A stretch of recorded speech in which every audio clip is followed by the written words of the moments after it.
நீங்கள் தோசையின் மீது எவ்வளவு பிரியம் உங்களுக்கு? ஐ அம் மேட் ஆஃப் தோசா.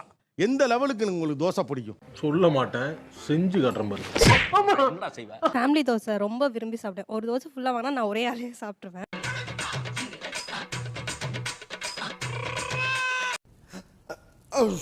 ரீசெண்டாக அம்மா போகும்போது வாடிப்பட்டியில் வந்து ஃபேமிலி தோசை கொடுக்குறாங்க அப்படின்னு சொன்னாங்க.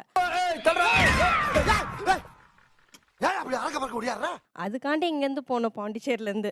பாண்டிச்சேரியிலேருந்து மதுரைக்கா? என்ன ஒரு புத்திசாலித்தனம். எனக்கு வந்து அந்த தோசை எவ்வளோ பிடிக்கும்னா, இன்னும் ஒரு 5 ஸ்டார் ஹோட்டலோ அந்த மாதிரி போனால் கூட அங்கே நிறைய டிஷ்ஷஸ் இருக்கும். ஆலு கோபி, சில்லி கோபி, பன்னீர் பட்டர் மசாலா, பாலக் பன்னீர், எக்கச்சக்கமாக புதுசாக டிஷ்ஷஸ் இருக்கும். இருந்தாலுமே அந்த தோசை கார்னர் போனால் எனக்கு அது ரொம்ப ஆசை. ரொம்ப வருஷமா எனக்கு ஆசை இருந்தது இந்த இடத்துக்கு வர்றதுக்கு. தோசை நம்ம டெய்லி வீட்டில் சாப்பிட்டா கூட எனக்கு அதை போயிட்டு டேஸ்ட் பண்ணிடணும்.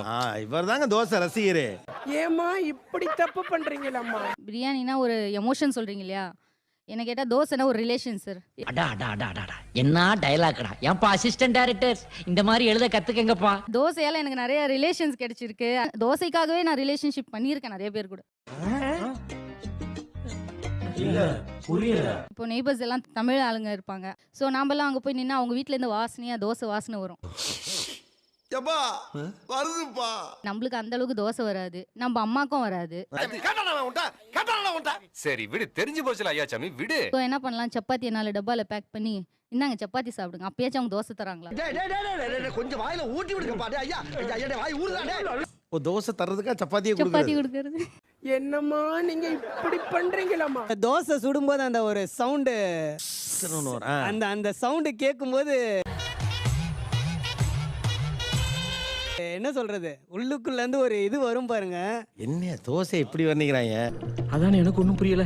பேசாம ஆமான்ற வேண்டியதான். ஆமா 2 லட்சம் தான் சார். தோசை வந்து ஒரு நாள் சாப்பிடலாம் சார், 2 நாள் சாப்பிடலாம். ஆனால் ஃபுல்லாக தோசையை சாப்பிட்டா காலையிலயும் தோசை நைட்டும் தோசை. எப்ப பார்த்தாலும் இட்லி வடை தோசைன்னுகிட்டு அதை எவ்வளவு நாளைக்கு திங்கிறது? உங்க வீட்டுல மெனு ஜெனரலாவே காலை நைட்ல தோசை தான். எங்க அண்ணாக்கு வந்து தோசைனா ரொம்ப பிடிக்கும். அதனால எங்க அம்மா வெறும் தோசை மட்டும் தான் போடுவாங்க. வாயில வசம் போச்சு தேக்க. ஏன் அப்படி பண்ணிட்டே இருக்கீங்க?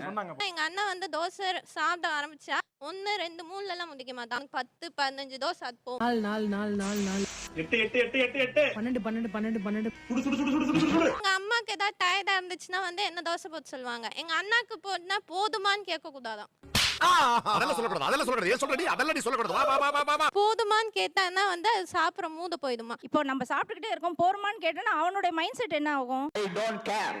நான் மட்டுமல்ல, நீங்கள் ஒவ்வொருவரும் ஐ டோன்ட் கேர் என்று சொல்லி 13 தோசை திங்கிறவனுக்கு நடந்தா சார் 13 எல்லாம் இல்ல சார், அவன் 18 20 கூட போயிடும் சார். 22ங்க முடிஞ்சிச்சுங்க. 22 இல்ல 21. யாரு அவன்? எனக்கே அவனை பார்க்கணும் போல இருக்கு. ஏன் இப்படி பாக்குறாரு? இந்த தோசை அவனுக்கு முறுமுறுலா இருந்தா பிடிக்கும். ஃபர்ஸ்ட் ஒரு 4 தோசை முறுமுறுலா. அது எப்படி சாப்பிடுவானா, ஃபர்ஸ்ட் மிளகா பொடி வச்சு சாப்பிடுவான். இல்ல புரியல. அப்புறம் வந்து சர்க்கரையும் நெய்யும் போட்டு முந்திரி போட்டுருக்கா, நெய் ஊத்திருக்கா, பாயாசம் யார் தர்றா? முதல் 3 தோசை மிளகாப்பொடி, 2வது 3 தோசை கெட்டி சாம்பார், 3வது 3 தோசை நெய்யும் சர்க்கரையும். ஒரு ஸ்மால் அளவுக்கு கூட கூச்சமே இல்ல உனக்குலாம். ஐயா 4வது வந்து 4வது 3வது செட். 4வது செட்ல வந்து அப்படியே அதை ரோல் பண்ணி சாப்பிடுவான். அவனை சொல்லி நிறுத்துங்களேன்டா. அவன் நிறுத்துற அந்த லூசுக்கு மட்டும் வந்துட்டே இருக்கான் போடுறா. அவனுக்கு வயிறு ஃபுல் ஆகுதுன்றது அவனே ஃபீல் ஆனதுக்கு அப்புறமா அம்மா ஊத்தப்பம் போட்டு தரியா? இப்படி திரும்பி பாக்குறதுக்குள்ள திருட்டு போயிடுறான். அவன் வச்சிருக்கிறது வயிறா வண்ணா சாலான்னு தெரியல. அது லாஸ்ட்ல முடிஞ்சிரும். அப்ப நான் புரிஞ்சுப்பேன். ஃபீல் ஆகுறப்ப போதும் தானமா சொல்லுவாங்க. அதான் பிரச்சனையே. என்ன பிரச்சனை? நான் 9 o'clock தோசை போட உட்கார்ந்தேன்னா நைட்டு 10:30 10:45 11 o'clock வரைக்கும் அந்த அடுப்பும் நானும் மட்டும் தான் இருப்போம். இவ்வளவு கஷ்டமா? அதாங்க எனக்கு அப்ப இருந்து தலை சுத்திட்டே இருந்திருக்கு. எத்தனைமா சாப்பிட்டேன்னா 10 தானே சாப்பிட்டேன் அப்படின்னு கணக்கு சொல்லக்கூடாது. ஆமா, போதுமானு கேட்க கூடாது, கணக்கும் சொல்லக்கூடாது. சொல்லு, நீ தான் தைரியமான ஆளத்தை சொல்லு. சொல்றா. இவ கணக்கு போட்டு வச்சிருப்பா. அண்ணா நீ 25 சாப்பிட்டுட்டேன்னா. முந்தா நேத்து நடந்தது இந்த விஷயம். ஃபர்ஸ்ட்ல இருந்து வரணும். எனக்கு என்ன கவலைன்னா, பிரணவ் தங்கச்சியை பத்தியே கூட எனக்கு பெரிய கவலை இல்ல. பிரணவ் ஒய்ஃப் என்ன பண்ணும்? அது அவ்வளவுதான், டைம் முடிஞ்சது வா. ஒரு 6-7 தோசை வரைக்கும் யாரும் கேட்க போறது இல்ல. செட்டா ஏதோ ஜிம்முக்கு போற மாதிரி, இதுல 3 அதுல 3. என் பொண்ணு மேல கண்ண வைக்காதீங்கம்மா. உன் பொண்ணு மேல கல்லு தான் வைக்கணும். அதுக்கப்புறம் ஊத்த போன ஆரம்பிச்சா எல்லாராலையும் அது மாதிரி சாப்பிட முடியாதுல்ல. அது ஒரு வரப்பிரசாதம். உருட்டு காசா படமா உருட்டி தள்ளுவா பாட்டுக்கு. தோசையில வந்து ஸ்டார் தோசை, ஹாட்டின் தோசை, அப்படியே பூனை மாதிரி வர்றது, யானை மாதிரி வர்றதுன்னு.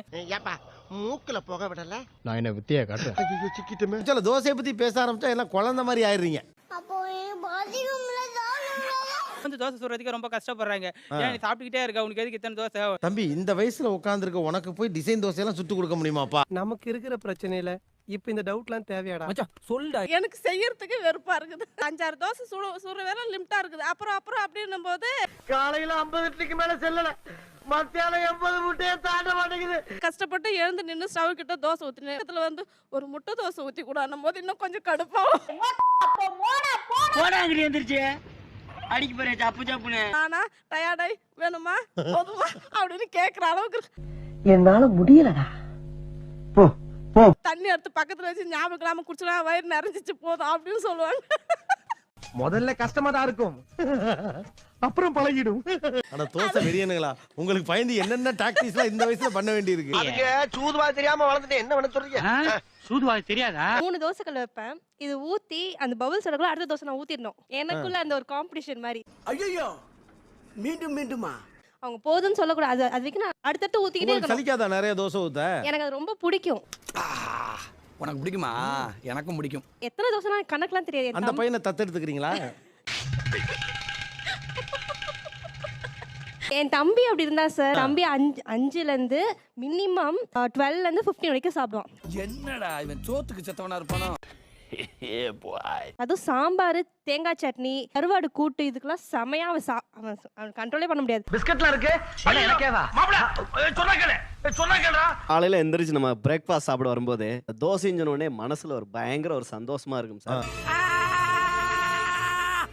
டெய்லி அதே தோசை எங்க வீட்டுல வரும். ஆனா டெய்லி அந்த தோசையை பார்க்கும்போது காலையில ஒரு அப்பா அப்படின்னு ஒரு நைட்டும் சாப்பிடும்போது அந்த தோசை இருந்தாலே அன்னைக்குள்ள நாளே ஒரு ஃபினிஷ் ஆனது மாதிரி ஒரு இப்படி தொடர்ந்து இது நடந்துட்டு இருக்கு. ஏதாவது ஒண்ணு பாருங்க, பார்த்து இதுக்கு தயவு செஞ்சு செய்யுங்கன்னு திருப்தி கிடைக்குது சார் தோசையில. வேற எந்த ஃபுட்லயுமே கிடைக்கிறது இல்ல. கேட்டுக்க. ஒரு சாக்லேட் சிரப் ஊத்தி அது ஒரு சாக்லேட் தோசை அப்படின்னு சொல்றாங்க. ஒரு சீஸ் போட்டு அது வந்து ஒரு டெலிஷியஸ் சீஸ் தோசை அப்படின்னு சொல்றாங்க. இது டூ மச். இது டூ மச். எது டூ மச்? எதுப்பா சொன்னா? கடைசில அது ஒரு மாவு அவ்வளவுதான். நார்மல் ஒரு வேலை தோசை. இல்ல. அங்க பாரு, அவன் மட்டும் எப்படி பாக்குறாங்க? ஏன்டா அப்படி குறுகுறுன்னு பாக்குற? பயங்கரமான கஷ்டமான அல்லது ரொம்ப எப்படி சொல்ற நுணுக்கமான ஒரு உணவெல்லாம் இல்ல அது. அடம் பிடிக்கிறிய நீ. தோசையில மட்டும் தான் பாத்தீங்கன்னா சீஸ் தோசை, மஷ்ரூம் தோசை, பன்னீர் சீஸ் தோசை. போதும் லிஸ்ட் பெருசா போய்கிட்டு இருக்கு. தோசைன்றது ஒரு பேட்டர்ல எதையோ ஒரு மிக்ஸ் பண்ணி அவங்க வந்து ஒரு ஓவர் எக்ஸாக்ட்டடா காட்டுறனால எப்ப பார்த்தாலும் எனக்கு தடங்களாவே இருந்துகிட்டு இருக்க. இதுக்கு மேல ஒரு வார்த்தை நீ பேச. இது வந்து ரொம்ப ஈஸியா பரவிடுச்சு எல்லாருக்குமே. ஓகே, அதனால வந்து பார்த்தா ட்ரை பண்ணணும்னு தோணுது. ஆனா ஜஸ்ட் ஒரு பேட்டர் தான் அது.